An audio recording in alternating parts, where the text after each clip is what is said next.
On a le plaisir aujourd'hui d'accueillir Léo Perrin qui va nous parler en particulier de l'application Stop Covid, mais aussi d'autres choses, avec un titre On Bluetooth-Based Contact Tracing Smart Fort Applications, Principles and Controversies.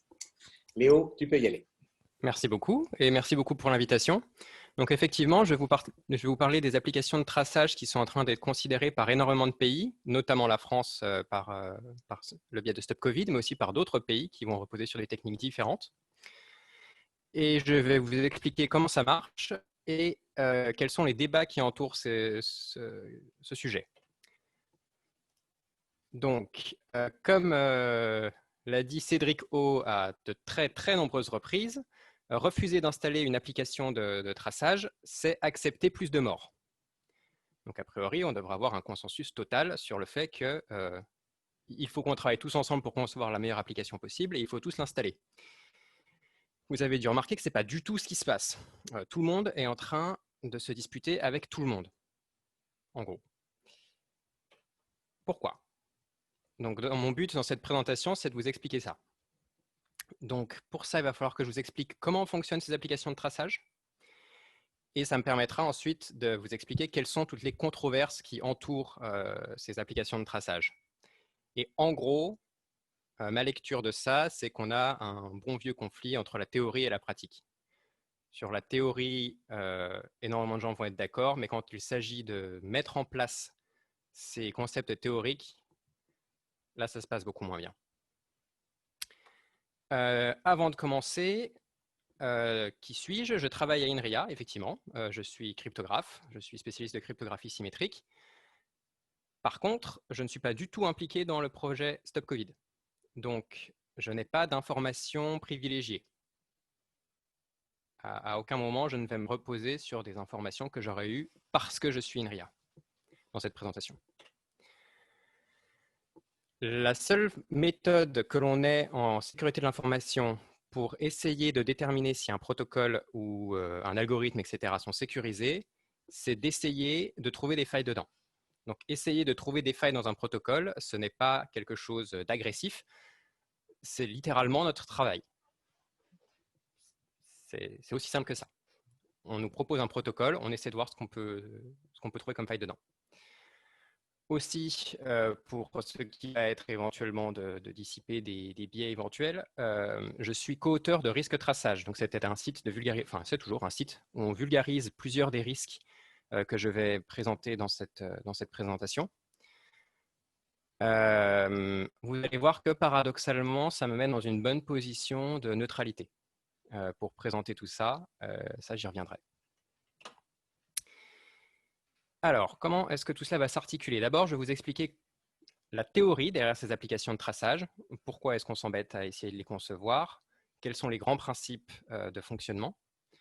Et ensuite, je vais rentrer vraiment dans les détails. Et quand je vais rentrer dans les détails, là, on va voir pourquoi les débats sont aussi virulents. Et enfin, j'ai décidé d'ajouter une troisième partie en lisant la presse et en regardant les débats à l'Assemblée.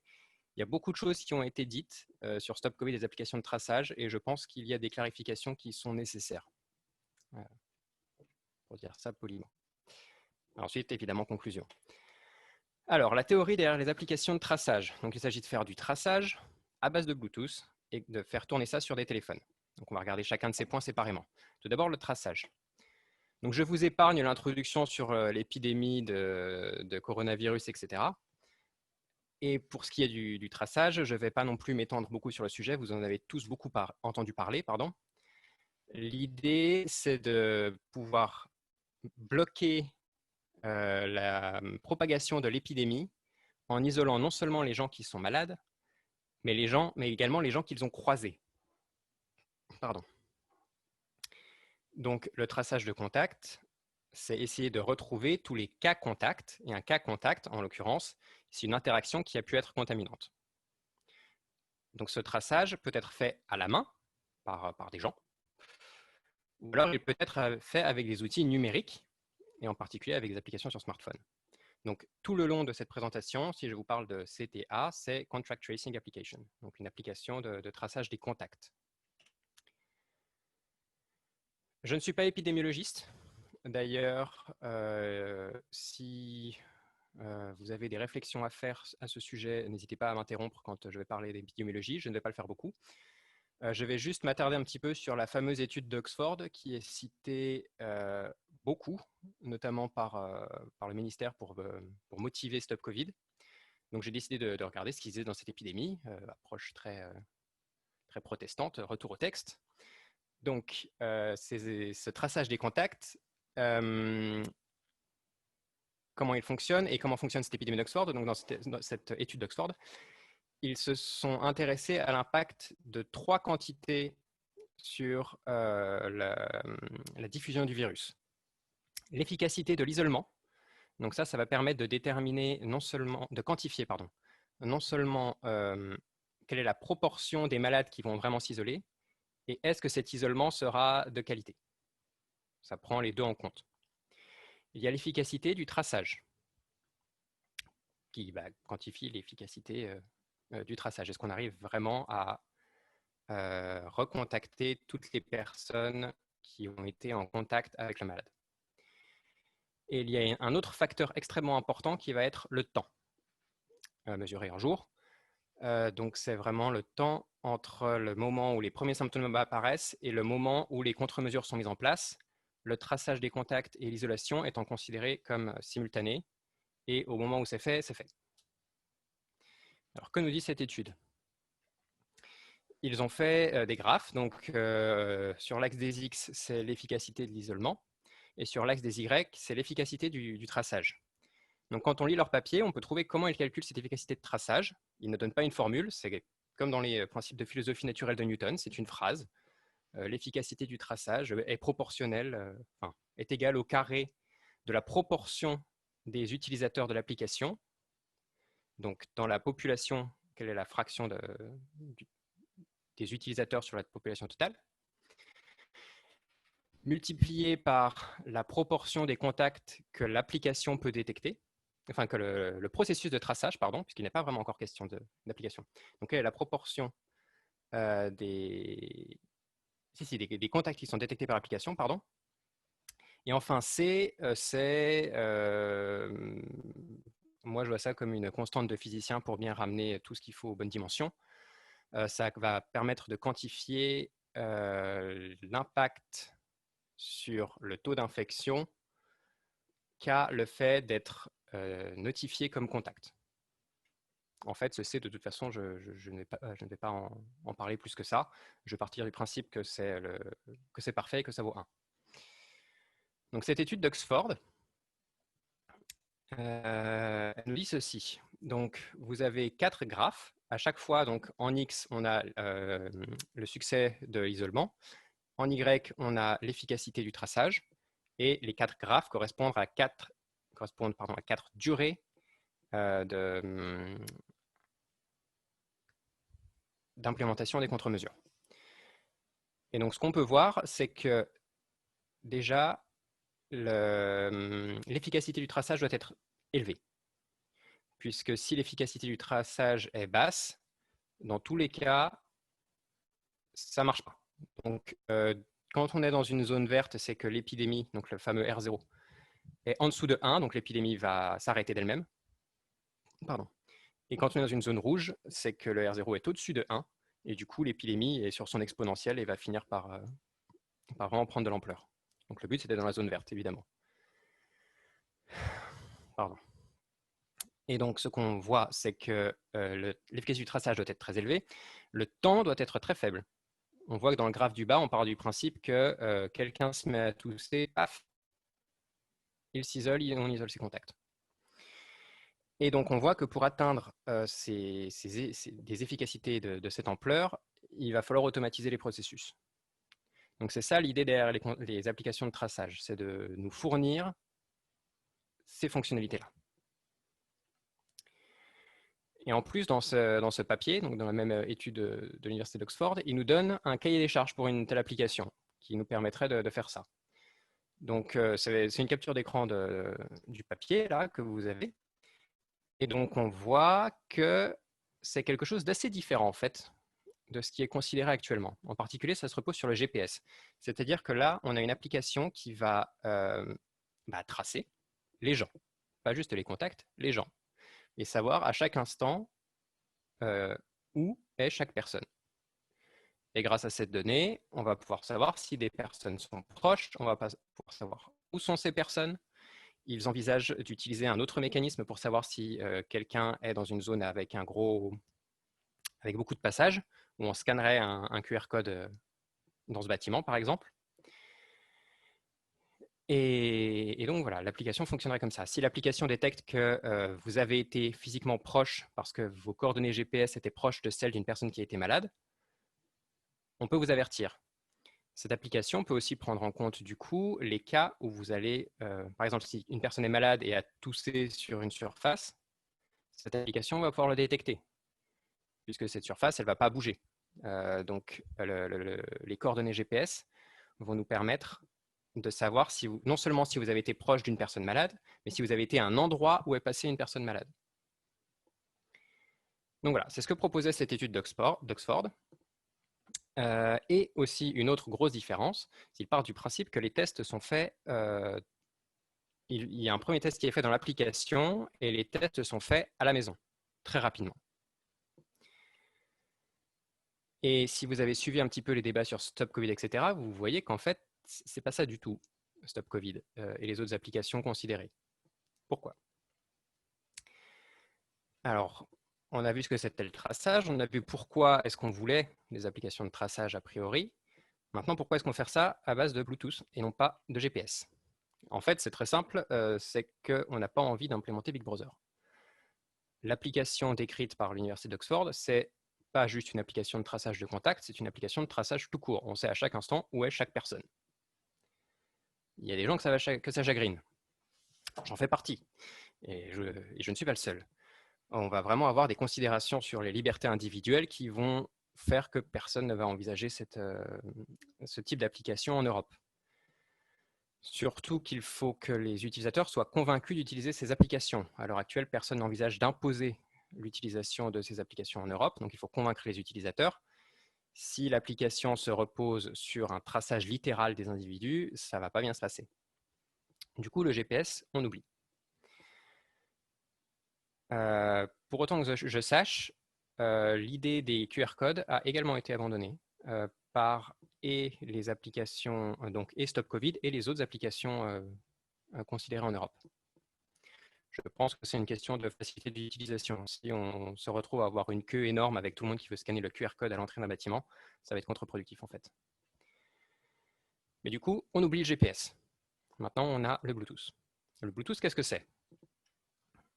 Alors déjà, là, on a perdu quelque chose par rapport à l'application de l'Université d'Oxford. On a gagné énormément en termes de respect des libertés individuelles, entendons-nous bien. Mais on a perdu la capacité à retrouver les cas contacts qui seraient liés à des contacts physiques avec des surfaces. Donc, si je suis passé à un endroit où est passé avant moi quelqu'un de malade, les applications ne peuvent plus le détecter. À la place, ces applications-là, elles vont seulement pouvoir détecter la proximité physique des gens en utilisant donc le Bluetooth. Le Bluetooth, c'est juste une technologie, un ensemble de standards en fait, qui permet d'échanger de l'information sur de petites distances, donc typiquement de l'ordre de 1 voire 100 mètres. Le standard Bluetooth, c'est une usine à gaz d'ampleur biblique. C'est des centaines et des centaines de pages. Il y a tout un tas de sous-cas. C'est assez atroce, je ne vous le cacherai pas. Par exemple, ce qui va nous intéresser, c'est le BLE, le Bluetooth Low Energy. Donc, c'est une variante du Bluetooth qui a pour but de minimiser la consommation d'énergie. Par exemple, sur les smartphones, ça tourne à l'arrière-plan même quand le Bluetooth est éteint parce que ça consomme très peu d'énergie. Et donc, les constructeurs considèrent qu'on peut se le permettre. Mais même juste ça, cette sous-partie du standard Bluetooth a un nombre de sous-sections faramineux. Vous avez des sous-parties du BLE qui sont faites, par exemple, pour les vélos. De nos jours, les vélos peuvent avoir des dérailleurs électroniques. Eh ben, c'est du BLE dedans. Pour tout ce qui va être smartwatch connecté à des appareils médicaux, ça va aussi être du BLE. Donc là, on va s'intéresser évidemment qu'à la petite partie du BLE qui est pertinente pour nous, mais voilà, le Bluetooth, en gros, c'est pour faire des communications électroniques à courte distance, et c'est une usine à gaz énorme. Pour le cas qui nous concerne, comment est-ce que vont fonctionner ces applications de traçage à base de Bluetooth? Donc l'idée, c'est que chaque objet qui va permettre le traçage va avoir un pseudonyme à long terme. Le but, c'est que les utilisateurs soient pseudonymés. Ça n'est pas la même chose que anonymisé, entendons-nous bien. Une donnée anonyme, par exemple, c'est il y a 3227 malades du Covid à Paris. Ça, c'est une donnée qui est anonyme. Léo Perrin est malade du Covid. C'est faux. Mais ça serait une donnée nominale. Et entre les deux, il y a les données pseudonymées. Ça serait par exemple le patient 24-27 est malade. Ce n'est pas une donnée anonyme, c'est une donnée pseudonyme. Puisque si on arrive à retrouver la correspondance entre patient 24-27 et son identité, on peut retrouver beaucoup d'informations sur lui. Ça reste mieux, évidemment, qu'une donnée nominative. Donc le but de ces applications est de fournir un pseudonymat. Mais après, pour donner plus de sécurité, à partir de ce pseudonyme qui est fixe, les applications vont, enfin les objets vont avoir un ensemble de ce qui a été appelé des crypto-identifiants. Personnellement, je ne suis pas fan du terme, mais c'est pas moi qui l'ai choisi. Et ces crypto-identifiants sont émis pendant 15 minutes. Et au bout de 15 minutes, ils changent.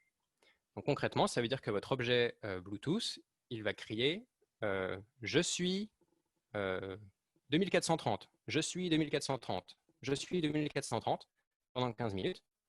Et après, il va dire je suis 72 227, je suis 72 227, etc., etc. Le but de ce changement toutes les 15 minutes étant qu'a priori, on ne puisse pas traquer une personne toute la journée. Parce que sinon, si le portable crie en permanence le pseudonyme, enfin, si l'objet crie en quelque sorte le pseudonyme, on pourrait vraiment traquer physiquement une personne dans la ville en écoutant ce signal. Donc pour éviter ça, les crypto-identifiants changent. Ensuite, ce qui se passe, c'est que les autres objets qui sont à proximité de celui qui est en train de crier vont recevoir ces crypto-identifiants. Et à partir de là, si un utilisateur s'avère être malade, ceux qui ont reçu des crypto-identifiants correspondant à cet utilisateur vont être considérés comme des cas contacts et du coup vont devoir s'isoler. Alors là, dans ce point 4, en fait, j'ai mis sous le tapis en gros tout le reste de ma présentation. Comment est-ce qu'on peut prévenir les autres utilisateurs qu'ils ont été en contact avec une personne malade après son diagnostic? C'est extrêmement compliqué. Et se pose aussi la question de est-ce qu'on va systématiquement considérer qu'une personne qui a pu recevoir un crypto-identifiant a été en cas... ça correspond à un cas contact. Et en fait, non. C'est plus compliqué que ça. En gros, le but de cette présentation est d'expliquer le point 4 et pourquoi tout le monde se dispute à son sujet. Voilà, et donc comme je l'ai dit, on ne va pas juste recevoir un crypto-identifiant et considérer qu'on a un cas contact. Il va falloir qu'on détermine pendant combien de temps il y a eu cette connexion, donc pendant combien de temps on a entendu l'objet émettre son crypto-identifiant et à quelle distance on était. Parce que si effectivement je suis en train de capter le signal à 30 mètres de chez moi, cette personne ne va pas me contaminer. Ces applications vont faire des faux positifs. C'est obligé. Le Bluetooth, ça traverse les murs. Le Bluetooth, ça ne sait pas si on porte un masque. Et ça n'était pas conçu pour mesurer les distances. Donc, la mesure de distance qui va être utilisée pour déterminer si on était vraiment malade ou pas va être imparfaite. En plus, pour quantifier l'impact de cette mesure de distance, on n'a que les modèles épidémiologiques du Covid doivent aussi être vraiment corrects. Si jamais il y a une erreur là-dedans, ça fait encore plus de faux positifs. Ces faux positifs ne sont pas très graves en termes de containment, je ne sais plus parler français. Pour pouvoir contenir la pandémie, ces faux positifs ne sont pas graves en fait. Ça veut juste dire qu'il y a plus de gens qui seront confinés. Par contre, pour ce qui est de la qualité de vie des gens, l'économie, etc., là c'est extrêmement gênant. On pourrait imaginer un cas où on a vraiment des flopées de faux positifs. Concrètement, ça veut dire un nouveau confinement. Pour ce qui est propagation de l'épidémie, c'est génial. En valeur absolue, je ne dirais pas que ça l'est. Ces faux positifs ne sont pas pris en compte dans l'université d'Oxford, pour la simple raison que ça ne les concerne pas. Eux, ce qu'ils veulent, c'est limiter l'épidémie. Ça va aussi faire des faux négatifs.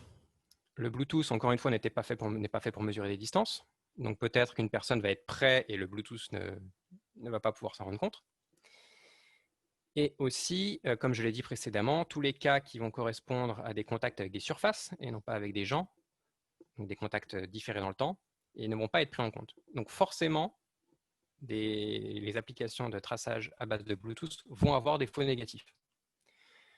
Ceux-ci sont gênants, puisqu'un faux négatif, c'est une personne potentiellement malade, donc potentiellement contaminante, qui ne va pas s'isoler. Donc ceux-ci sont vraiment importants pour l'épidémie. Et de fait, ça, c'est pris en compte du coup dans le modèle de l'université d'Oxford. Je ne sais pas si vous vous rappelez de ce facteur D. C'est à ça que ça correspond, en fait. Et alors, pourquoi est-ce qu'on met tout ça sur un téléphone? À ce stade, bon, il semblerait qu'en fait, ce soit plus compliqué que ça, mais on n'a pas encore voulu mettre un bracelet électronique à tous les citoyens, pour des raisons évidentes de respect des libertés individuelles et de communication. À la place, et surtout, on n'a pas besoin d'autant s'embêter, puisqu'on a tous un objet, tous un tracker dans la poche, c'est le smartphone.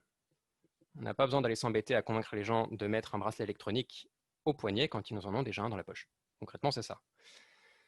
Donc du coup, on est bien sur des applications de traçage et non pas sur des objets connectés. C'est une piste qui a été envisagée. Pour autant que je sache, elle l'est toujours plus ou moins. Mais les smartphones, c'est quand même vachement plus simple.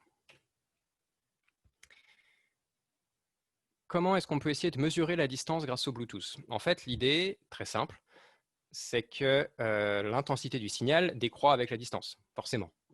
Et du coup, on peut essayer a priori d'utiliser ça pour estimer la distance, sauf que c'est beaucoup plus compliqué en pratique, puisque les différentes puces qui vraiment émettent le signal électromagnétique correspondant à la connexion Bluetooth sont différentes, elles vont avoir des efficacités différentes. Suivant la structure physique du téléphone, le signal peut être diminué, etc. La capacité ensuite, donc ça c'est pour l'émission, la capacité du téléphone à détecter le signal Bluetooth n'est pas constante non plus. Et donc du coup, d'après ce que j'ai compris, ils ont été obligés de mettre en place en fait des gros tableaux où si tel smartphone va avoir telle intensité de signal, et à partir de cette intensité de signal, on va pouvoir estimer la distance. Je ne sais pas si vous avez entendu au début de la conversation, j'avais dit que j'avais un slide qui était déjà plus ou moins obsolète alors que je l'ai fait hier soir. C'est celui-là. En fait, il y a déjà un papier sur HAL qui est sorti qui explique comment une telle mesure de distance peut être faite. Donc, il y a beaucoup plus de détails disponibles maintenant qu'au moment où j'ai fait ce slide hier soir. Donc, si vous voulez vous pencher dessus, je vous encourage à y jeter un œil. En tout cas, ce que j'ai compris de cette mesure de distance, c'est que ça marche. Ça tient avec fondamentalement du Chatterton et des bouts de bambou, mais on ne peut pas faire mieux. Je ne suis pas du tout en train de faire un reproche aux gens qui essaient de faire marcher ça. Ils ne peuvent pas faire mieux parce que le Bluetooth n'est pas fait pour ça. Et visiblement, pas, ça passe. Je demande à voir. Mais de toute façon, il y a d'autres problèmes. Sur les téléphones, l'accès à ce Bluetooth Low Energy est limité. C'est-à-dire que, de toute façon, sur un smartphone, toutes les fonctionnalités sont données par l'OS, par le système d'exploitation. Si les fabricants du système d'exploitation veulent vous mettre des bâtons dans les roues, ils peuvent. Par exemple, dans le cas de Google et Apple, si demain ils décident que Stop Covid, en fait, ils détestent ça, ils peuvent vraiment mettre des gros bâtons dans les roues de Stop Covid en interdisant Stop Covid de leurs App Store. Pour autant que je le sache, il n'est pas question qu'ils le fassent à l'heure actuelle, mais ils pourraient. À l'inverse, s'il y a un type d'application qu'ils aiment beaucoup, ils peuvent l'aider. Ils peuvent lui donner accès à ils peuvent ajouter dans leur système d'exploitation des fonctions dont l'application a besoin et qui seront vraiment optimisées, vraiment efficaces, qui consommeront du coup très peu de batterie, etc., vraiment dans le système d'exploitation. Et vu que c'est eux qui écrivent le système d'exploitation, c'est eux qui choisissent ce qu'ils mettent dedans. Et ça, c'est quelque chose qui se passe. J'y reviendrai. Donc voilà, ça c'est l'idée générale des applications de traçage. Maintenant, il va falloir qu'on rentre dans le détail de comment la notification des cas contacts se passe. Et c'est là que le bas blesse. Donc je vais vous expliquer déjà. En général, toutes ces applications de traçage, sans même rentrer dans les détails de cette notification-là, on peut s'amuser avec. S'amuser au sens recherche en sécurité de l'information. Donc on peut en abuser, on peut faire n'importe quoi avec. Ensuite, je vais vous expliquer comment fonctionnent les approches dites décentralisées. C'est le projet du DP3T, les trucs de Google, Apple, le PFL. Ensuite, je vais vous expliquer comment fonctionnent les applications centralisées. Donc Robert, Stop Covid. Je vais vous parler d'autres sources de frottement dans le développement de ces applications et leur déploiement. Et enfin, je me poserai très naïvement la question, est-ce que tout ça, c'est pas beaucoup de bruit pour rien, en fait? D'abord, ma partie préférée, en tant que chercheur en sécurité de l'information, comment est-ce qu'on peut s'amuser avec une application comme ça? Donc, je ne sais pas si vous aviez vu cette image, c'est un collègue à moi qui l'a fait. Elle est sur le site Risque Traçage. Donc, c'était un site internet où on a en gros cherché à vulgariser des travaux de Serge Vaudenet, chercheur à l'EPFL, qui ne travaille pas du tout sur les applications de traçage, enfin pas à leur développement en tout cas, qui avait trouvé des failles dans le protocole du DP3T, puisque c'était le seul qui était public à l'époque, et dont en fait beaucoup sont applicables aux applications comme Stop Covid. Et donc, comme le débat parlementaire approchait, on a décidé qu'il serait probablement pertinent d'expliquer aux Français quels étaient les risques posés par ces applications de traçage en termes de sécurité de l'information. Donc, on avait mis en place ce site avec cette petite BD. Donc là, je vais vous en donner des exemples et je vais aussi vous donner des exemples d'attaques qui ne sont pas sur risque traçage. Petite précision, toutes les attaques que je vais vous présenter, aucune d'entre elles ne suppose qu'on a piraté l'application. C'est-à-dire que je ne suis pas en train de vous décrire des failles dans le code de l'application. Si l'application est codée parfaitement, ce que je décris s'applique. Donc toutes les questions de bug bounty, etc., qui tournent autour de Stop Covid, ça ne change rien. Pour ces attaques, ça ne change rien. Il faut que l'application soit sécurisée, il ne faut pas qu'il y ait de problème avec son code, c'est nécessaire. Ce que je vais vous dire, c'est que ce n'est pas du tout suffisant. En fait, alors première chose, déjà, ces applications, elles, comme je l'ai dit, elles crient leurs identifiants à longueur de temps. Du coup, ça veut dire que c'est très facile de détecter si quelqu'un utilise une application de traçage ou pas. Stop Covid n'est pas encore sorti, enfin peut-être ce matin, mais l'outil existe déjà depuis quelques jours. Donc si vous allez sur ce lien GitHub, vous pouvez télécharger un logiciel qui vous permet de savoir si vos voisins utilisent Stop Covid. Si un smartphone est en train de crier j'utilise Stop Covid et mon identifiant actuel est 0x49, bah, c'est qu'il utilise Stop Covid. C'est obligé. On peut faire des choses plus élaborées. Donc ça, c'était le scénario de la BD, le scénario qu'on appelait de l'entretien d'embauche. L'idée est très simple.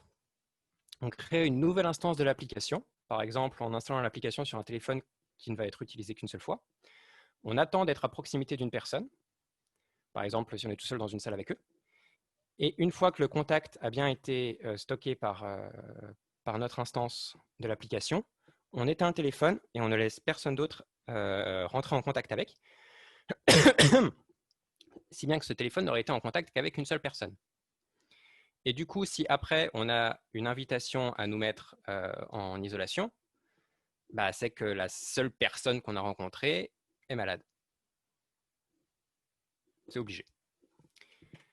Notez que on parle de smartphone unique, ce n'est pas du tout la seule façon de le faire. On peut aussi émuler un smartphone et du coup, on peut avoir quelque chose qui passe à l'échelle beaucoup plus facilement et on n'a pas besoin d'investir dans un smartphone pour chaque personne qu'on va espionner. On peut aussi forcer des grands groupes de gens à s'isoler, par exemple en cachant un smartphone quelque part où il va être en contact avec nos cibles. Ensuite, on s'arrange pour que ce smartphone soit diagnostiqué positif. Donc, on peut soudoyer, faire chanter un médecin. On peut pirater. Là, on peut essayer de pirater des choses pour griller cette étape. On peut essayer de trouver des failles dans le processus de diagnostic. Ça, c'est quelque chose qui est complètement indépendant de l'application de traçage, mais qui peut aussi avoir ses propres failles. Et du coup, une fois qu'on a obtenu ce diagnostic, toutes nos cibles doivent s'isoler. On peut imaginer un élève qui n'a pas envie d'aller en cours, qui fait ça en cachant un téléphone dans la salle des profs. On peut imaginer qu'on met ça à côté de la machine à café d'une chaîne de montage qu'on veut faire fermer. On met ça dans le vestiaire d'une équipe dont on veut faire dégager les joueurs. On peut faire plein de choses. Alors là, je vais vous faire travailler un peu. Dans l'étude de l'Université d'Oxford, ils considèrent qu'un diagnostic préliminaire va être fait dans l'application. Et donc, temporairement, si la personne a les symptômes, on va lui dire « Ok, vous avez peut-être le Covid, donc vous vous isolez, et tous vos contacts doivent s'isoler aussi. » Le temps qu'on vous fasse faire un vrai test, et là, si le vrai test s'avère négatif, on dit à tout le monde d'arrêter de s'isoler. Qu'est-ce que vous pensez qu'on peut faire avec ce type de mécanisme? Voilà, je vous fais travailler un peu. Il faut que je trouve le chat. Le chat est là. Donc voilà, est-ce que quelqu'un a une idée de ce qu'on peut faire avec ce genre de mécanisme? Toujours dans une optique de personnes mal intentionnées, entendons-nous bien. Donc levez la main, hein, tout simplement. Là, c'est le cas le plus simple d'abus du processus. Non. Mes spectateurs sont tous des gens parfaitement bien intentionnés. Bon. L'idée est très simple. Puisque j'ai vraiment pas envie d'aller travailler aujourd'hui, je vais aller sur Google, je vais chercher les réponses qu'il faut mettre dans le questionnaire pour être diagnostiqué comme potentiellement malade. Et voilà.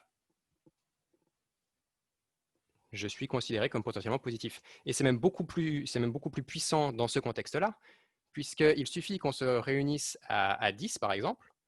On reste suffisamment proche pour que nos smartphones soient en contact les uns avec les autres. Et ensuite, un seul d'entre nous a besoin de faire cet acte à la moralité douteuse. Et ça fait 10 personnes qui ont une journée de libre. Du coup, de fait, personne en fait n'envisage de faire des applications comme ça. Stop Covid ne fonctionne pas comme ça. Et la raison pour laquelle c'est pas le cas est évidente. Hop.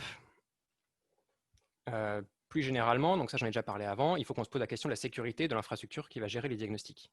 C'est vraiment un aspect crucial de la sécurité de ces applications-là. Un autre problème va être le développement d'applications tierces. C'est-à-dire que les identifiants Stop Covid peuvent être lus par n'importe quelle antenne Bluetooth, pas par les antennes Bluetooth de l'application. Du coup, on peut écrire d'autres applications, des applications tierces, qui vont elles-mêmes faire un traitement à partir de ces crypto-identifiants.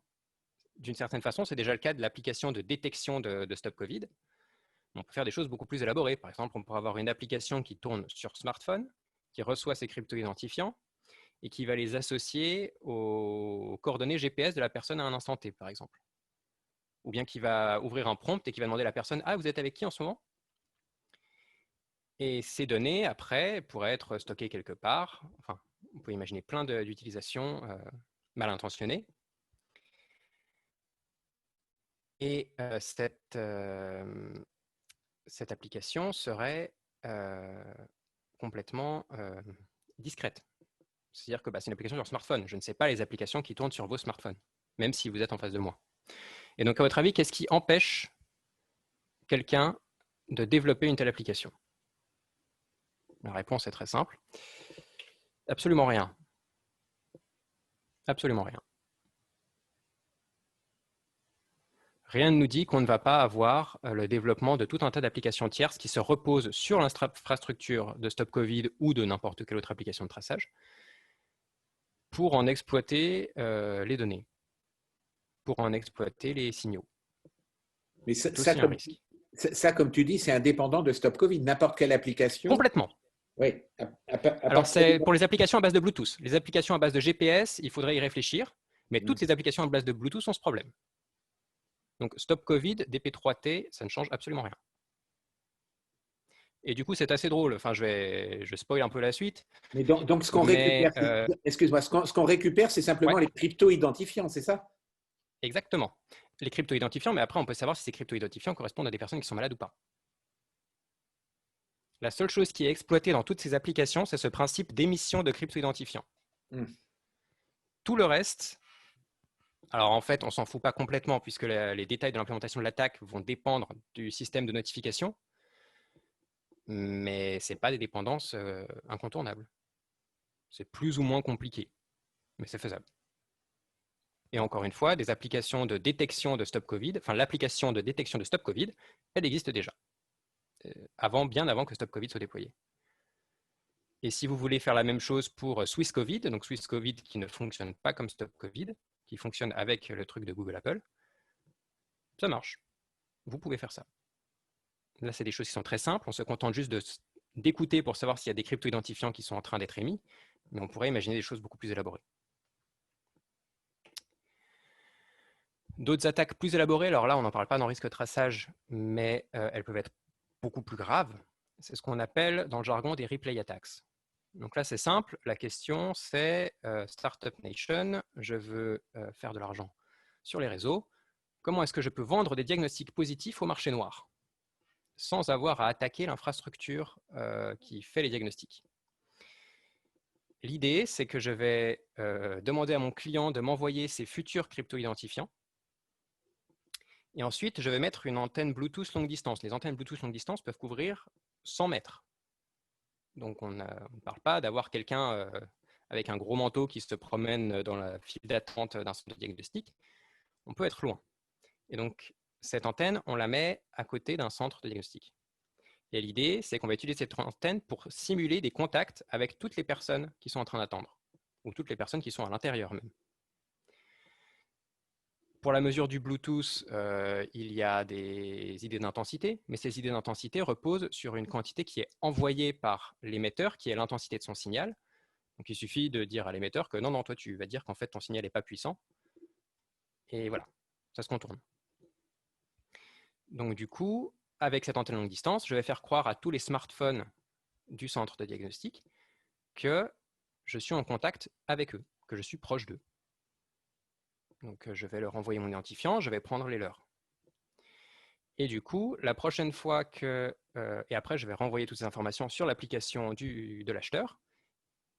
Et du coup, si n'importe qui dans ce centre de test est testé positif, il y a quand même des chances que sur un gros centre de test, il y ait quelqu'un qui soit positif. Et on peut aussi éventuellement couvrir plusieurs centres de test. S'il y en a un qui est positif, eh ben c'est bon. Moi aussi, je suis considéré comme un cas contact d'une personne positive.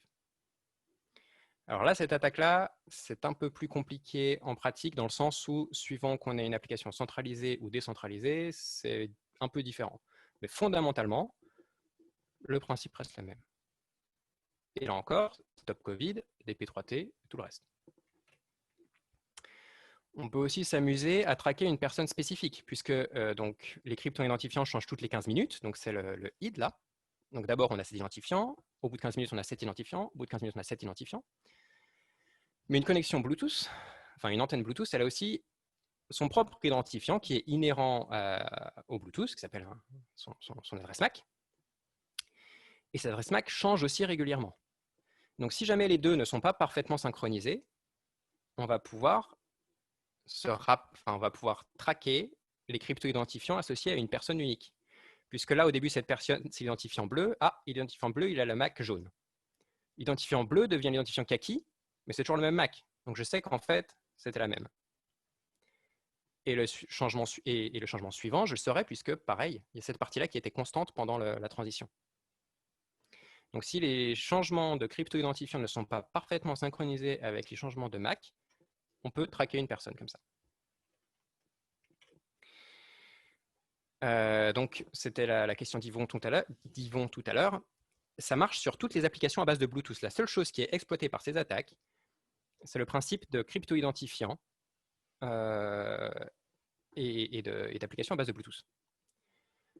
Il va y avoir d'autres attaques, mais là qui vont être spécifiques au type de fonctionnement du système de notification, et c'est là qu'on arrive sur centralisé, décentralisé. Donc déjà, je vais vous expliquer ce que c'est que système centralisé ou décentralisé. D'abord, décentralisé.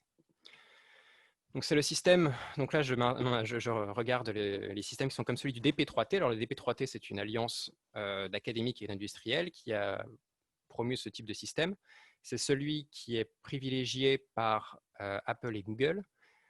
C'est celui qui est considéré pour les applications, alors qui est utilisé par l'application suisse, qui est considéré par l'Allemagne, un des États baltes, j'ai peur de ne plus me rappeler lequel. Et voilà, enfin, il y a déjà plusieurs pays qui considèrent des applications basées là-dessus. Comment ça marche? L'idée, c'est que chaque utilisateur va générer lui-même ses crypto-identifiants, donc les O'Prime-I, et ils vont ensuite, leur téléphone va créer ses identifiants. Et si cet utilisateur est malade, il va envoyer tous les crypto-identifiants qu'il a générés à un serveur central. Vous voyez, c'est pour ça que j'ai mis décentralisé. Il y a un serveur central, en fait. Donc, tous les crypto-identifiants sont envoyés au serveur central, et cet serveur central, en fait, il maintient une énorme liste de tous les crypto-identifiants de personnes qui ont été malades. Et du coup, moi, si je veux savoir si j'ai été en contact avec une personne malade, je regarde tous les crypto-identifiants que j'ai reçus, et je regarde s'il y en a un dans cette liste. Si oui, il faut que je m'isole. Donc ça, c'est le principe des systèmes décentralisés. Et ce qu'on envoie au serveur central, c'est les identifiants qu'on a soi-même générés. L'idée derrière ces systèmes, c'est que le serveur central sait très peu de choses. C'est pour ça qu'on dit qu'ils sont décentralisés. Du coup, même si l'instance qui gère ce serveur central a de mauvaises intentions, et ils ne peuvent pas faire grand-chose en fait. En particulier, ils n'ont pas spécialement d'avantage pour déanonymiser les utilisateurs. Il y a eu une pétition pour privilégier ce type de structure pour les applications qui a été signée par énormément de spécialistes en cybersécurité, notamment des cryptographes. Donc, je vous ai mis le lien là. Moi-même, je ne l'ai pas signé. J'y viendrai plus tard. Mais il a vraiment été signé par beaucoup d'académiques du monde entier. Et il y a des attaques spécifiques contre ces systèmes qui exploitent donc cette méthode de notification. L'idée, c'est que les crypto-identifiants de toutes les personnes infectées sont publics. Du coup, si moi, je suis capable d'associer un crypto-identifiant à une personne, je peux savoir si cette personne est malade, trivialement.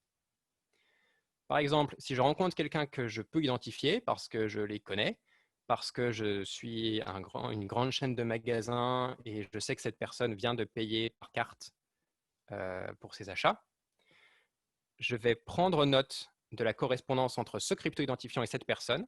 Je me suis dit, ah tiens, aujourd'hui j'ai croisé ma voisine, et quand j'ai croisé ma voisine, j'ai vu que son téléphone avait le crypto-identifiant machin.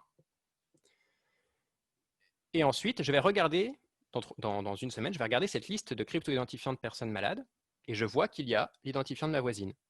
Donc c'est que ma voisine est malade. Si je suis une grande chaîne de magasins, je me dis, ah tiens, mon client qui a payé par carte l'autre jour, son crypto-identifiant est dans la liste. Donc c'est qu'il est malade.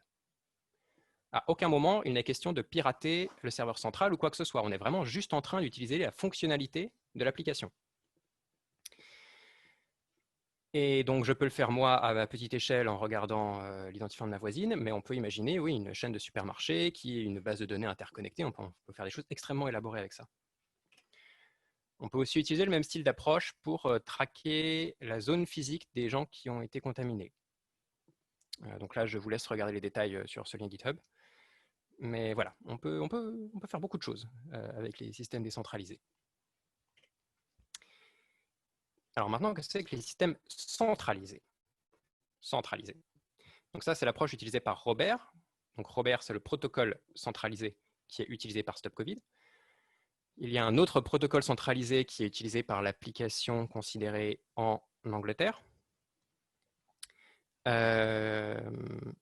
je ne dis pas de bêtises, c'est comme ça que fonctionnait l'appli de Singapour. Voilà. Enfin, il y a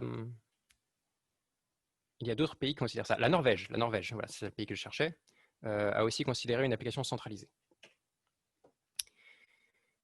Donc là, vous voyez qu'il y a un peu plus d'étapes. L'idée, c'est que les crypto-identifiants ne sont pas générés par le téléphone, ils sont générés par le serveur.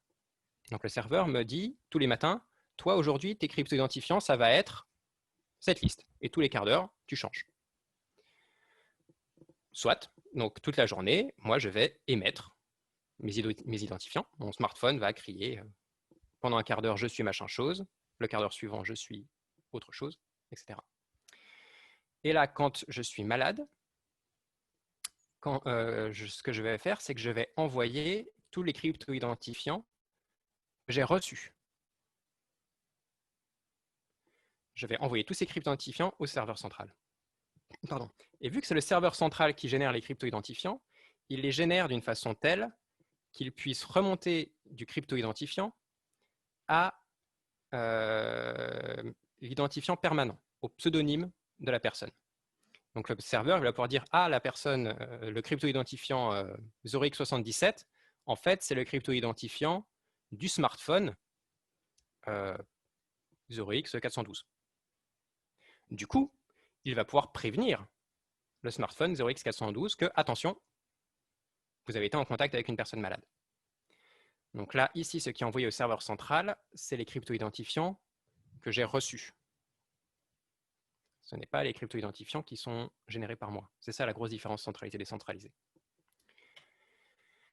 La motivation dans ce cas, c'est que la capacité de nuisance d'un utilisateur mal intentionné doit être minimisée. Et en particulier, l'attaque précédente, où on va pouvoir réassocier, enfin, on va pouvoir déterminer si une personne qu'on connaît est malade, n'est pas possible ici.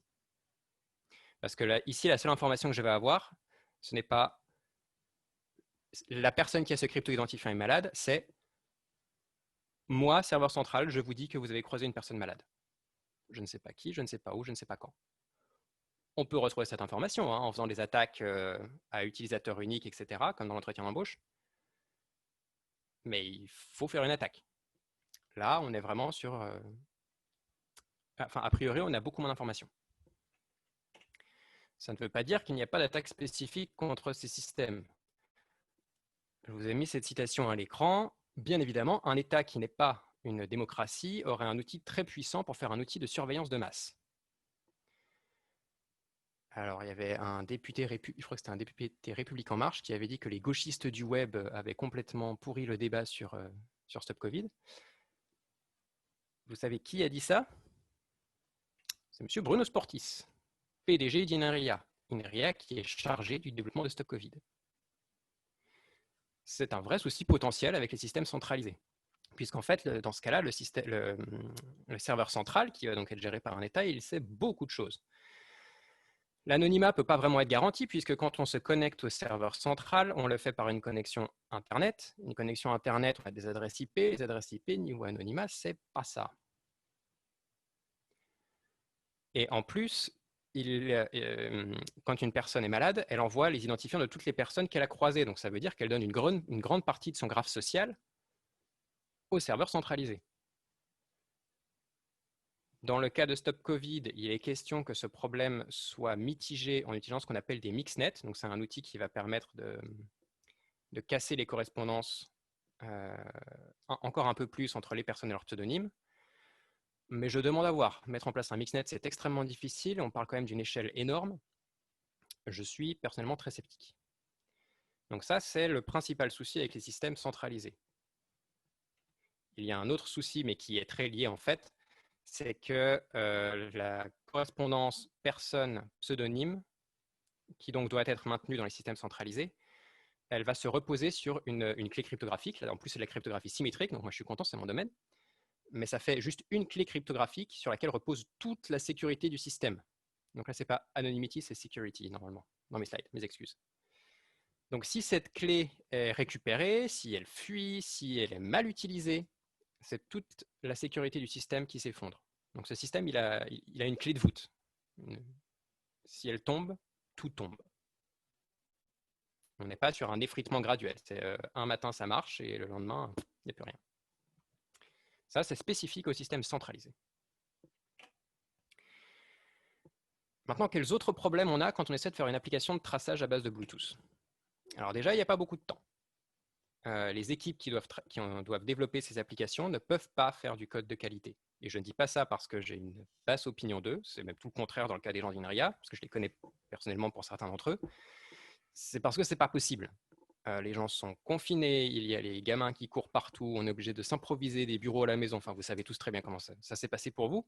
C'est pareil pour tout le monde. La collaboration en ligne est beaucoup plus difficile. Et en plus, alors là, pour le coup, c'est spécifique aux développeurs de Stop Covid, ils se faisaient traiter de nazis par une bonne partie de leurs pairs, ce qui ne doit pas être très sympathique. Donc, du coup, le code produit ne peut pas être de très bonne qualité. Premier problème. Deuxième problème, premier problème de type politique, parce qu'il va y en avoir plusieurs, juste la pression sur les épaules des développeurs. Cédric O a dit que s'il n'avait pas travaillé sur Stop Covid, on lui aurait reproché de ne pas avoir envisagé cette possibilité. Je pense qu'il a complètement raison. N'oublions pas à quoi ressemblait le monde il y a 1 mois ou 2 mois.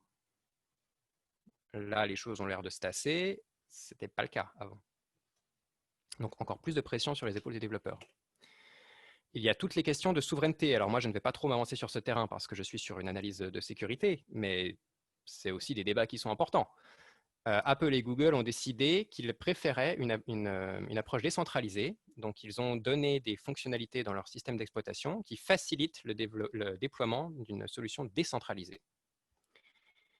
Est-ce que c'est à eux de faire ce choix? Philosophiquement, c'est compliqué. Par contre, en pratique, ce n'est pas compliqué du tout. Oui, ils peuvent faire ce choix. Et ils le font, en fait.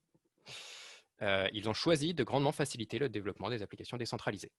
Du coup, les applications centralisées sont moins efficaces.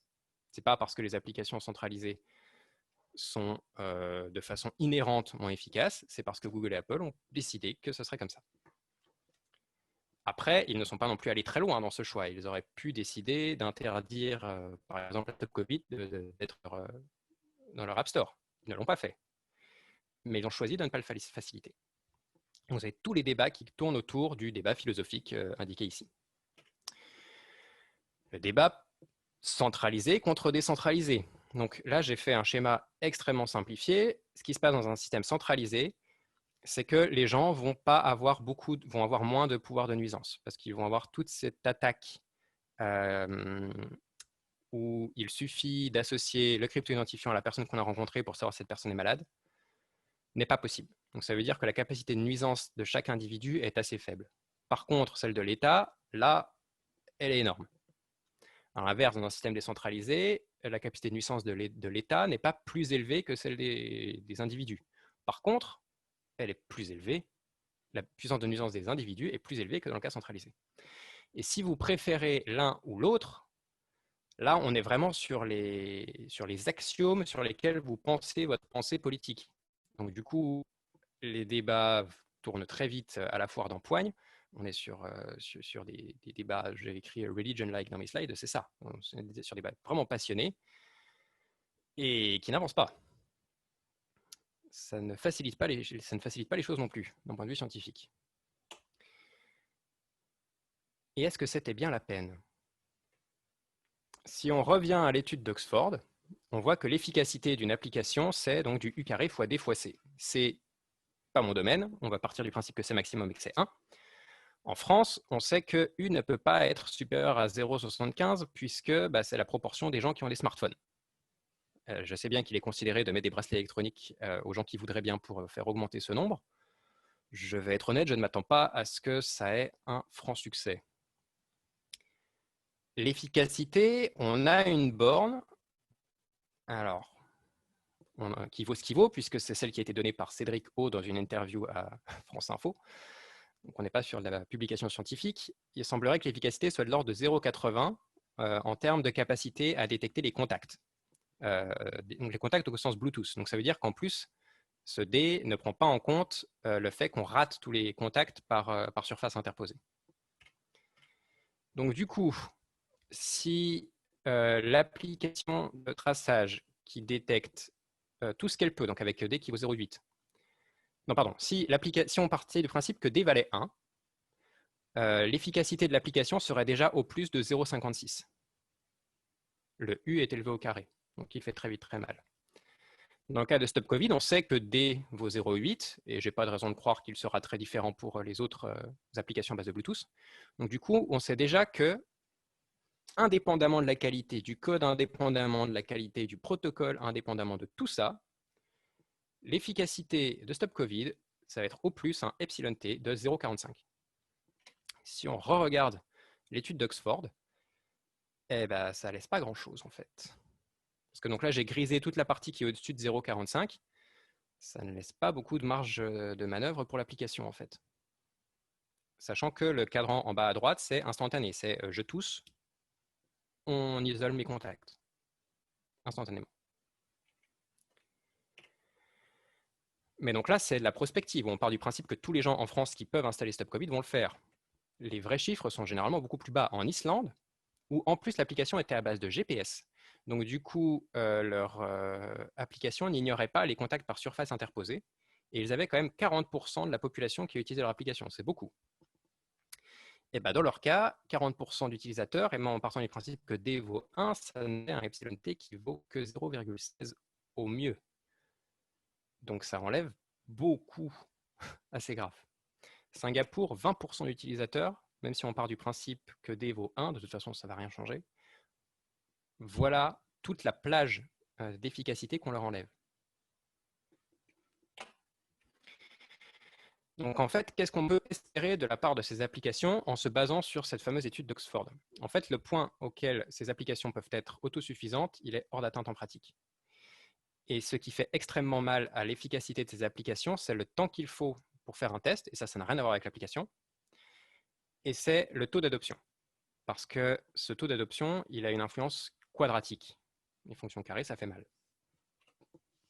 En fait, pour qu'une application de traçage puisse détecter la moitié de tous les contacts faits, en partant du principe que D vaut 1, il faudrait avoir racine de 0,5, donc 71% de toute la population qui l'utilise. Donc en partant du principe que D vaut 1. Dans Stop Covid, on sait que D vaut 0,8. Donc dans ce cas-là, si on refait le calcul, on arrive au fait que 79% de la population doit installer Stop Covid pour que Stop Covid puisse détecter la moitié des cas contacts, en mettant de côté ceux par surface interposée. 79% de la population, c'est plus que la population qui a les smartphones. Donc du coup, c'est mal barré. Il y a la différence entre les modèles et la réalité. Monsieur Cédric O insiste pour nous rappeler que quelques pourcents d'utilisateurs vont déjà faire une différence. Je pense que je sais d'où vient cette idée. Je pense que ça vient d'une mauvaise lecture d'un article qui, à sa décharge, est très, très orienté dans son écriture. C'est un article qui suit l'article original, donc c'est la même équipe d'Oxford.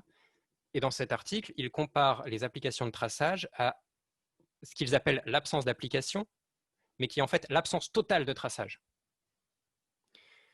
Du coup, quelques pourcents d'utilisateurs, ça veut dire quelques pourcents de gens qui sont tracés par rapport au cas où on ne fait absolument aucun traçage. Alors du coup, oui, forcément, c'est un peu mieux. Mais ce n'est pas ça qu'on considère en France.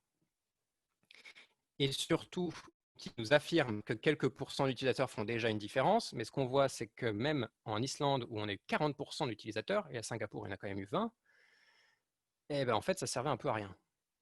De l'avis des gens qui s'occupaient du traçage de contacts dans ces pays. Donc, dans ces pays où il y a eu 20 ou 40% d'utilisateurs, l'avis des personnes concernées, c'était que bon, bah, c'est sympa, mais en fait, c'était pas nécessaire du tout et ça servait un peu à rien en fait. Donc du coup, pour dire les choses très franchement, cette étude de l'université d'Oxford, enfin, je veux dire, si la réalité ne correspond pas à un modèle, c'est peut-être pas pertinent de construire une politique sur ce modèle. Tout simplement. Si on a un modèle qui nous dit que quelques pourcents d'utilisateurs de l'application vont faire une différence et qu'en réalité, beaucoup de pourcents d'utilisateurs ne font pas de différence, c'est peut-être pas la peine d'utiliser ce modèle pour construire notre politique. Et enfin, donc là, ça va être plus léger sur le plan technique. Je vais prendre quelques idées reçues que j'ai vues à l'Assemblée nationale, dans la presse ou ailleurs, sur les applications de traçage en général et sur Stop Covid en particulier, et je vais dire ce qu'il en est. Première chose, Cédric O a dit qu'avec une application de traçage peut remplacer toutes les contre-mesures, les masques, la distanciation sociale et même les tests s'il y a suffisamment d'utilisateurs. Le but d'une application de traçage, c'est de propager l'information d'un test. Donc, ça ne risque pas d'être vrai. Et encore une fois, je suspecte la même étude anglaise d'avoir frappé, puisque dans ce rapport, en fait, il n'y a effectivement pas besoin de tests, puisqu'en fait, enfin de tests, de vrais tests, dans un centre de test, puisque les utilisateurs ont le droit de s'auto-diagnostiquer. Donc en fait, il a bien un test. C'est juste que ce n'est pas un vrai. C'est juste que quelqu'un qui dit « Oula, je tousse beaucoup aujourd'hui, je dois avoir le Covid ». Donc du coup, c'est faux. J'ai entendu dire que les applications à base de DP3T allaient donner des informations médicales à Google Apple. Pas vraiment. En fait, si on utilise des librairies logicielles fournies par une institution, que ce soit Google, Apple ou INRIA, ça ne veut pas dire qu'on donne des informations à ces entités. Par contre, si on part du principe que Google et Apple vont vraiment bidouiller leur système d'exploitation pour exploiter ces données, ce que techniquement ils pourraient, ce serait malhonnête. Techniquement, rien ne les en empêche. Leur morale le fait, enfin, j'espère. Mais du coup, s'ils décident de le faire, ils peuvent le faire aussi avec Stop Covid. Ça ne change rien, puisque Stop Covid va tourner, enfin, toutes les applications de traçage vont tourner sur leur système d'exploitation. S'ils décident d'être malhonnêtes à ce point, tout le monde est vulnérable. Donc du coup, c'est un faux procès qu'on leur fait à ce niveau-là. J'ai entendu dire aussi qu'on disait que ces applications de traçage arrivaient trop tard et qu'elles servaient à rien maintenant. Ça me paraît quand même être beaucoup s'avancer. Qui sait, on se rappelle plus à quoi ressemblait le monde il y a un mois ou il y a 2 mois, qui sait à quoi ça ressemblera dans un mois ou deux. Je pense que là aussi, c'est un faux procès qui est fait à toutes les applications. Maintenant, Stop Covid en particulier. Donc là, c'est Jean-Luc Mélenchon, mais ce n'était pas du tout le seul. Il affirme que Stop Covid va interagir avec les contacts stockés dans le téléphone. Je pense que c'est une mauvaise compréhension, une confusion entre cas contact et contact téléphonique. C'est faux. Les applications de traçage se basent sur les contacts qui correspondent aux contacts au sens Bluetooth du terme. Et de toute façon, pour qu'une application puisse accéder à vos contacts téléphoniques, il faut qu'il y ait l'autorisation. On a tous déjà vu le pop-up. Si on ne le voit pas, il n'y a pas de risque. Donc ça, c'est pas vrai. Stop Covid ne va pas faire ça. Les GAFAM ne sont pas vraiment absents de Stop Covid. Alors ça, c'est compliqué. Donc on retombe sur ces questions de souveraineté. Le but de Stop Covid était de s'émanciper des GAFAM. Et en fait, ça ne le fait pas tant que ça. C'est le procès qui est fait à Stop Covid. L'application va tourner sur les téléphones de Google et Apple.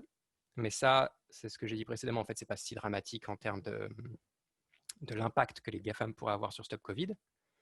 Sauf s'ils décident de les dégager de leurs App Store, mais à ce stade, il n'est pas du tout question qu'ils le fassent. Par contre, c'est vrai que Stop Covid utilise à ce stade un CAPTCHA de Google. Donc, le truc qui permet à Stop Covid de vérifier que vous n'êtes pas un robot ou une personne mal intentionnée en train d'essayer de mettre en place tout un tas d'instances de Stop Covid pour faire des attaques à utilisateurs uniques.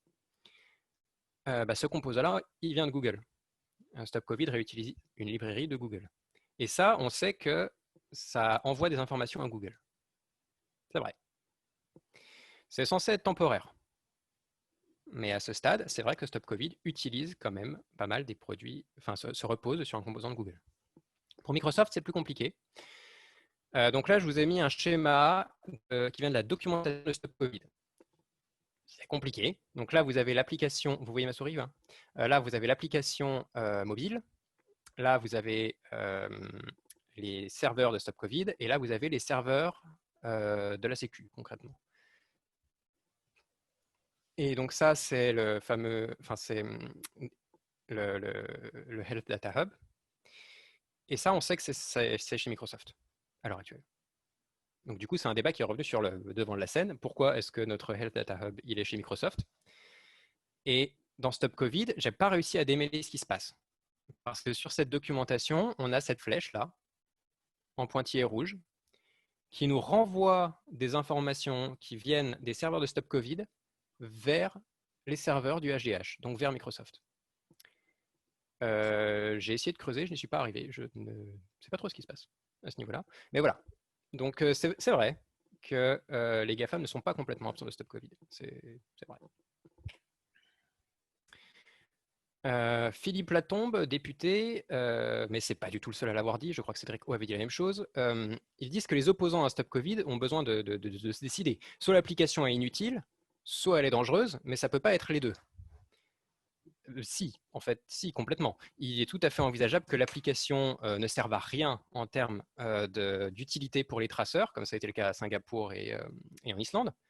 Par contre, peut-être que quand bien même elle est inutile pour les traceurs, peut-être qu'elle peut être utilisée par quelqu'un pour forcer des quarantaines, pour fermer une usine, sécher l'école, etc. Et peut-être que les librairies développées pour Stop Covid, ou celles développées pour le DP3T, puisqu'ils ont travaillé en parallèle en fait, donc ces librairies qui permettent d'utiliser le BLE pour estimer les distances, soit elles, par contre, utilisées par une dictature pour pouvoir surveiller ses citoyens d'encore plus près. Le GPS a une résolution qui n'est pas très élevée, qui est de l'ordre de quelques mètres. Avec ça, normalement, on peut aller beaucoup plus bas. Ces librairies, elles sont développées, elles sont publiques, elles peuvent être réutilisées. Donc si, c'est tout à fait envisageable que Stop Covid ne serve à rien, et en plus, c'est un effet négatif. C'est une fausse dichotomie qu'il nous fait. Donc en conclusion, le débat centralisé contre décentralisé qui a complètement empoisonné, je trouve, le reste du débat autour de ces applications, en fait, c'est juste une petite partie du problème. Il y a énormément d'attaques contre ces applications de traçage qui ne présupposent pas un piratage et qui peuvent être appliquées aux deux types d'applications. Ce qu'on a fait avec mes collègues de risque traçage, c'est qu'on a donné une estimation de ces risques. Et une décision informée sur ces applications doit être basée sur une estimation de ces risques et une estimation de ses bénéfices. Et cette estimation des bénéfices ne peut pas être basée sur une étude d'Oxford qui étudie des applications qui fonctionnent différemment et qui les compare et qui les place dans un contexte différent d'une autre. Ce n'est pas que moi qui le dis, ce n'est pas que mes collègues de risque traçage et moi qui le disons. Attention, Stop Covid, c'est donc vous avez le lien là, c'est une pétition qui a été signée par énormément de spécialistes de sécurité de l'information en France, dont moi, et mes collègues de risque traçage, et qui dit juste ça, qui dit attention, il y a des risques, avant de déployer l'application, il faut qu'on estime le bénéfice, parce que s'il s'avère que le coût est plus élevé que le bénéfice, c'est peut-être pas pertinent de le faire. Je vous ai aussi mis le lien vers un statement de l'ACM sur les applications de traçage, si vous voulez aller un peu plus loin. Et c'est tout pour moi. Merci beaucoup. Et évidemment, si vous avez des questions. OK. Eh bien, merci beaucoup. On va passer effectivement aux questions, comme d'habitude, en levant la main, s'il vous plaît. Merci, c'était très clair. Ce n'est pas des choses sur lesquelles on a l'habitude de réfléchir. Donc, merci. J'ai apprécié effectivement les arguments que tu as mis en avant. Pardon. Bruno, tu as une question? Oui, bonjour, vous m'entendez là? Bonjour. Bon oui, bonjour, ouais. Merci, c'est intéressant. J'ai raté, j'avais un problème audio au début, là, j'entendais pas bien. Est-ce que vous pouvez, c'est quoi la raison pour laquelle il y a un carré dans le U carré? Parce que ça a l'air d'avoir des implications importantes. Après, à la fin, je termine, pour l'évaluation, je ne vais pas dire des barres d'erreur, mais voilà, vous avez bien expliqué que le U carré, évidemment, c'est important. Alors, pourquoi le U carré? Pourquoi pas U cube? Pourquoi pas U? Pourquoi pas une autre puissance non linéaire quelconque? Je ne sais pas. Enfin, voilà, c'était ma question. Ouais. Alors, pour expliquer pourquoi, pardon, je vais repartir d'un exemple. Alors là, c'était donné par Mounir Majoubi à l'Assemblée nationale. Mettons qu'on ait 300 malades et qu'on ait 300 personnes qui ont des symptômes, et qui veulent se faire diagnostiquer, et qu'il y ait 10% d'utilisateurs de Stop Covid en France. Sur ces 300 personnes qui vont se faire diagnostiquer, fatalement, il y en aura 30 qui utiliseront Stop Covid. Donc, il y en aura 30 pour lesquels on pourra remonter les contacts en utilisant Stop Covid. Ce que Mounir n'a pas vu, c'était que pour chacune de ces 30 personnes, on va pouvoir remonter 10% des contacts avec Stop Covid. C'est de là que vient le carré. Ce n'est pas suffisant qu'une personne utilise l'application pour pouvoir en faire quelque chose. Il faut qu'il y ait les deux personnes qui se rencontrent, qui utilisent l'application. Donc, c'est de là que vient le carré. Le carré, c'est parce que c'est des interactions binaires, quoi. Donc, c'est il y a deux. Voilà, c'est exactement. C'est ça. OK. Merci. Très bien. D'autres questions? Alors, moi, j'en ai une. donc, quand tu parles d'isoler, en fait, c'est tester. L'objectif, c'est soit de remonter à la main en disant, bon, bah, quelles sont les personnes que vous avez rencontrées dernièrement et faire confiance à leur mémoire. Et donc, ça prend du temps. Ou, donc, au niveau de l'utilisation, essayer d'automatiser tout ça pour non pas isoler les gens, mais leur demander d'aller faire un test plus ou moins rapidement. Alors, plus rapidement, comme on le voit avec, enfin, si on en croit l'étude anglaise, mais il ne s'agit pas d'arrêter totalement les gens. Il s'agit donc, et un test, c'est combien de temps pour avoir la réponse du test? Je ne sais pas. Mais effectivement, ça va aussi être une des données. Dans l'étude anglaise, alors j'essaie de remettre le slide. Dans l'idée, donc une personne doit effectivement aller faire un test, mais en attendant, elle est censée s'isoler. Et donc, c'est… Je pense que c'est quand même au moins un jour, peut-être 2, pour avoir le résultat du test. Bah ouais, moi je connais des gens qui ont dû faire des tests. Alors par contre, c'était pendant le confinement, donc c'était pas particulier. Mais là, on était carrément sur de la semaine avec le rendez-vous. Hein. Donc effectivement, si on n'arrive pas à avoir de tests rapides, ça sert plus à grand-chose en fait. C'est ça que ça fait, oui. J'avais une autre question qui est… alors, attends, page 44, je ne sais plus. Qu'est-ce que c'était, page 44? Page 44. Est-ce que c'était ça? Non, ça c'est 46, ça c'est 44. Voilà. Alors, oui, c'est étonnant de dire que ça peut tout remplacer, including test, alors que justement, c'est les tests, à mon avis, c'est les tests qui sont facilités et il faut déployer un nombre de tests suffisant, indépendamment du temps. Mais l'objectif de Stop Covid, c'est de faire des tests parce que si on va isoler toutes les personnes pendant 20 jours, ne sachant pas s'ils sont malades, alors dans ce cas-là, tout le monde est confiné. Bah, ça finit un peu comme ça l'étude anglaise où ils utilisent exclusivement une application.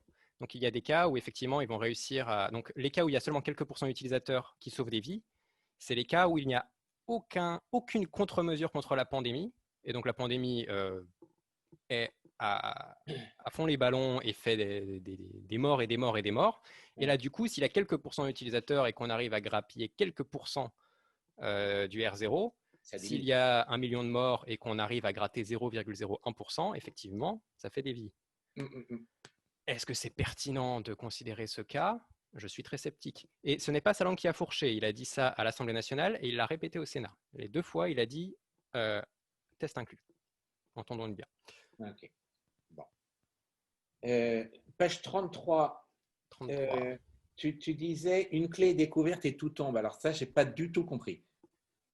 Ouais, c'est ma faute. Parce que j'ai essayé de trouver le bon niveau de détail à mettre. En fait, ce qui se passe, c'est que dans des systèmes centralisés, les fameux crypto-identifiants sont générés par le serveur central. Et ces crypto-identifiants doivent être liés au pseudonyme permanent de la personne. Donc le serveur central doit pouvoir se dire « Ah tiens, j'ai reçu le crypto-identifiant 4012. Il faut que je puisse retrouver à quel smartphone ça correspond. » Donc à quel identifiant correspond cet identifiant temporaire. Mais il faut que le serveur central soit le seul à pouvoir faire cette opération. Oui. Sinon, le système centralisé n'a plus aucun intérêt.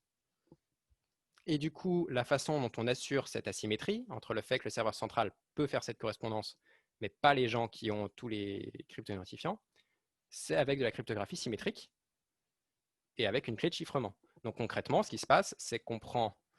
est-ce que j'ai moyen de mettre des choses à l'écran? Si je… Oula, pardon. J'essaie de vous mettre… Non. Non, ça ne veut pas. Est-ce que vous voyez le terminal là? Non, on voit outline of this section. Mais il faut peut-être que je te redonne la main. Alors attends, nommer animateur. Voilà, non, bah, je vais faire ça, c'est pas grave. En fait, ce qui se passe, c'est que on va du coup avoir donc vraiment 2 champs de données, donc des 32 bits.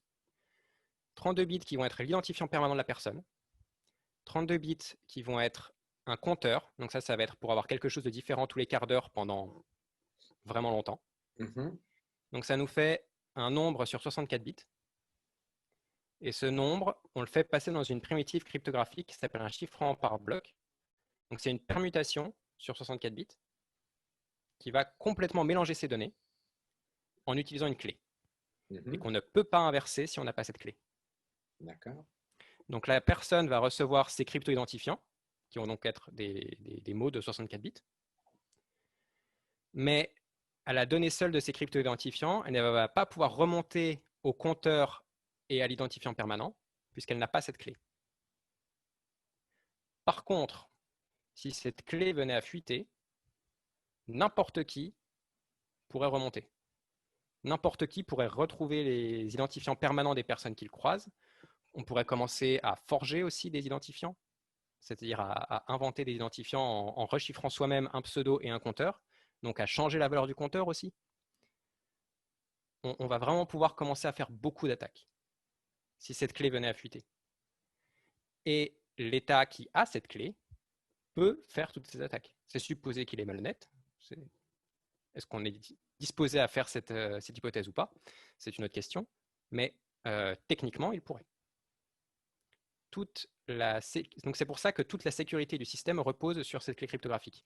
Si on est capable de repasser du crypto-identifiant à l'identifiant permanent et au compteur, la puissance de l'attaquant, la puissance d'une personne mal intentionnée est démultipliée substantiellement. Donc il ne faut pas que ça arrive. Si cette clé fuit, si cette clé est retrouvée, ça ne sert plus à rien. Enfin, ça pourra toujours informer, mais alors là, les dégâts causés par les abus seront énormes. C'est cette idée de clé de voûte là. Parce que du coup, toute la sécurité de l'application repose sur cette clé cryptographique. Et cette clé cryptographique, vu ce qu'ils utilisent comme algorithme, c'est un nombre de 192 bits. C'est largement suffisant en termes de sécurité, mais 192 bits, c'est pas beaucoup. Un nombre de 192 bits, ça s'écrit sur un bout de papier. Voilà. Donc c'est cette idée-là. Enfin, c'est cette raison-là, pardon, pour laquelle c'est vraiment une clé de voûte, cette clé. Oui, eh bien, bonjour, vous m'entendez? Bonjour. Oui, oui, très bien. Voilà. Donc, merci beaucoup pour cet exposé très clair. Si. Je sais, j'ai posé peut-être une question naïve. J'imagine, est-ce qu'on peut concevoir une application qui soit totalement décentralisée, c'est-à-dire que dans la pratique, s'il y a plusieurs personnes qui se retrouvent longtemps dans la même pièce, elles émettent chacune, elles lancent ces applications. Dans ces applications, on envoie, enfin, on se communique évidemment les identifiants dont vous avez parlé.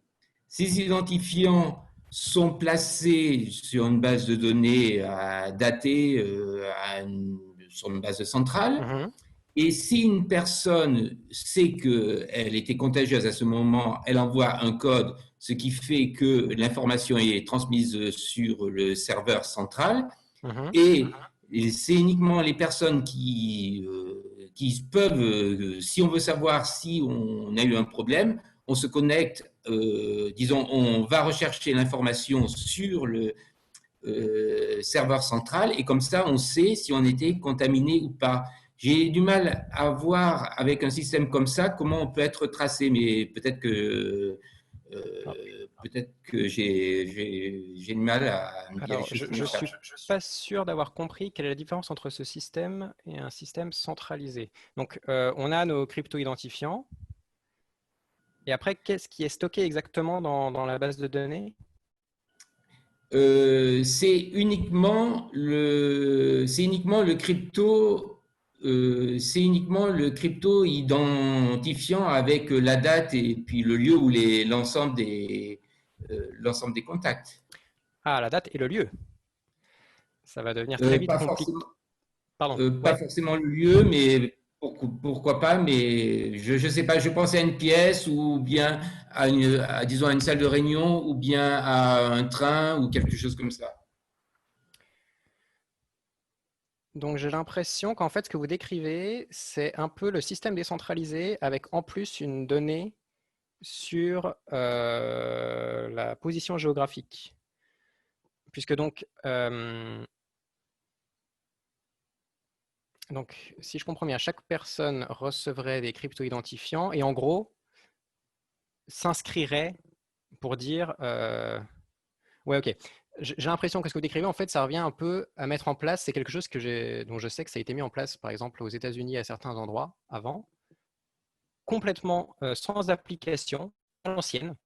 Si on va au restaurant, on doit s'inscrire dans un registre papier pour dire je m'appelle, enfin, vous pouvez me contacter à telle adresse, j'étais au restaurant à telle date. Et comme ça, si quelqu'un est malade, eux, ils peuvent appeler le restaurant et le restaurant peut recontacter les personnes. J'ai l'impression que ce que vous décrivez, c'est une version un peu automatisée de ça. Ou alors, j'ai pas bien compris, ce qui est très possible. Oui, sauf que dans le restaurant a le nom et le numéro de téléphone. Ici, le restaurant ne donnerait disons, ne donnerait que l'identifiant en disant dans ce restaurant, j'ai eu la personne avec le code Toto, par exemple. Donc, quand la personne va regarder l'ensemble des bases de données, disons, le serveur central ne sait pas, sauf s'il reçoit les comment dire, les adresses IP ou les moyens de communication, le serveur ne connaît pas directement le numéro de téléphone ou l'adresse ou le nom de la personne en question. D'accord, je crois que je comprends mieux. En fait, l'idée, ce serait d'avoir donc un système, donc je pense assez proche d'un système décentralisé, mais où en fait il y aurait une couche intermédiaire entre les personnes et le serveur central qui correspondrait à des lieux géographiques. Et cette couche intermédiaire pourrait du coup un peu plus obfusquer la relation entre les gens et leurs pseudonymes. Pourquoi pas? Alors, ce qu'il faut voir, c'est que là, j'ai fait une présentation simplifiée. Au sein des modèles centralisés, décentralisés, il y a une tonne de variantes. Forcément, c'est de la sécurité, donc quelqu'un a essayé de faire de la blockchain dessus, parce que forcément.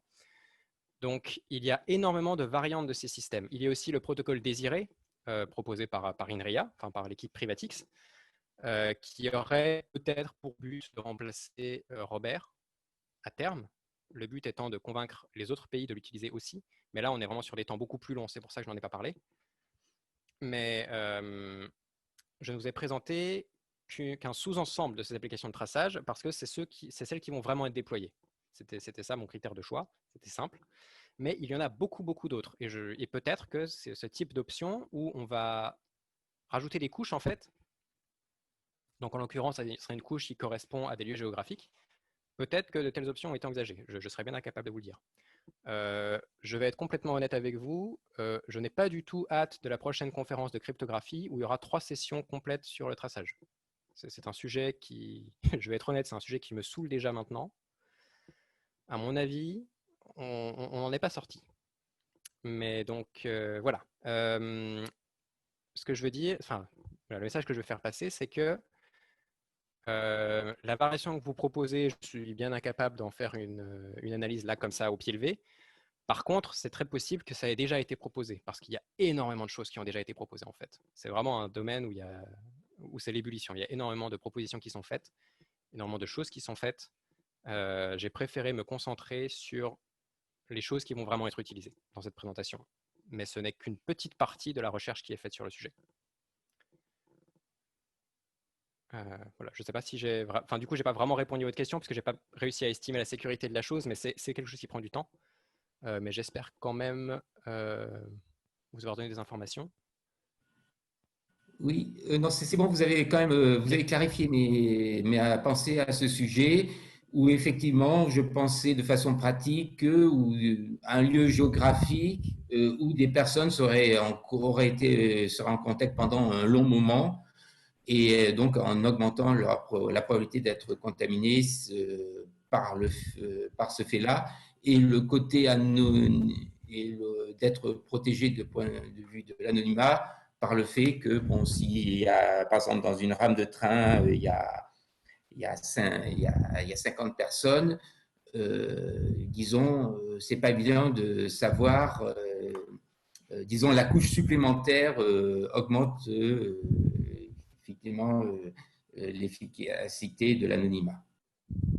Alors ça, c'est des idées aussi qui existent en cryptographie, de cacher dans la foule en fait. C'est un peu ça ce que vous essayez de faire. C'est des choses qui sont considérées en cryptographie.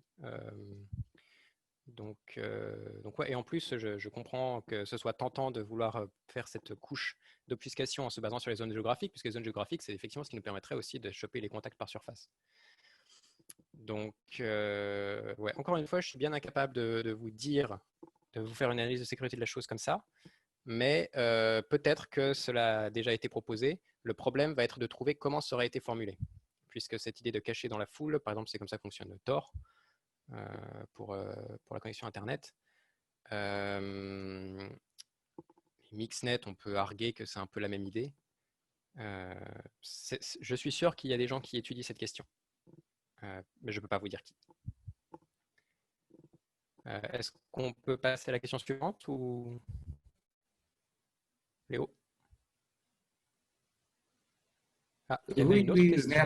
Merci beaucoup en tout cas de votre exposé, de vos réponses. Je vous en prie. Alors du coup, on a quelqu'un d'autre qui lève la main. Je suis tout oui. Parce qu'il n'y a plus qu'une seule personne. Non, pardon, c'est Ouais. encore moi, c'est Bruno Després. Je ne sais pas baisser la main, c'est juste ça. Ah d'accord, ok. Il faut recliquer sur le bouton lever la main. Ah, oui, je clique pas. Non, excusez-moi. Hein. Pas de souci. Moi aussi, Zoom, c'est pas ma tasse de thé.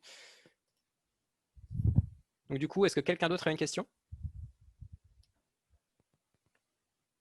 N'hésitez pas. Donc je suis là. Est-ce que quelqu'un a des nouvelles d'Yvon aussi? Non, je viens de lui envoyer un email, mais il n'a pas répondu. D'accord. Du coup, que fait-on? Pour dire les choses simplement. Je pense que s'il y a plus de questions qui vous sont posées, je pense que vous pouvez vous libérer vous-même. Enfin, je ne sais pas très bien comment. Reprendre une activité normale. Je ne sais pas très bien ce que vous aviez prévu avec Yvon, mais je pense qu'il ne faut pas. Très bien. Dans ce cas, je vais vous remercier à tous d'être venus. C'était beaucoup de boulot de faire cette présentation, donc je suis content que vous soyez pour l'écouter. J'espère qu'il n'y aura pas eu de problème pour la capture, pour la mettre sur YouTube. Nous verrons. Mais en tout cas, merci encore à tous d'être venus. J'espère que ça aura été éclairant. Et si vous avez des questions sur le sujet, n'hésitez pas à me recontacter. Donc là, ça c'est juste mon adresse sur Twitter. Mon adresse mail, c'est juste leo.perrin@inria.fr. On ne peut pas faire plus simple, il n'y a pas d'accent évidemment. Donc n'hésitez pas à m'envoyer vos questions si vous en avez, ou à les envoyer sur le site, donc sur Risque de Traçage. On a aussi une adresse mail qui est sur le site, vous la verrez. Et donc si vous vous envoyez la question, il y aura beaucoup plus de gens qui seront en position de vous répondre. Pardon. Il n'y aura pas juste moi, on sera une dizaine. Donc vous aurez plus de chances d'avoir une réponse. Et en tout cas, merci encore. Et je vous souhaite à tous une bonne fin de journée. Et je propose qu'on arrête ce programme Zoom qui m'embête tellement. Bonne journée à tous. Merci beaucoup en tout cas. Merci.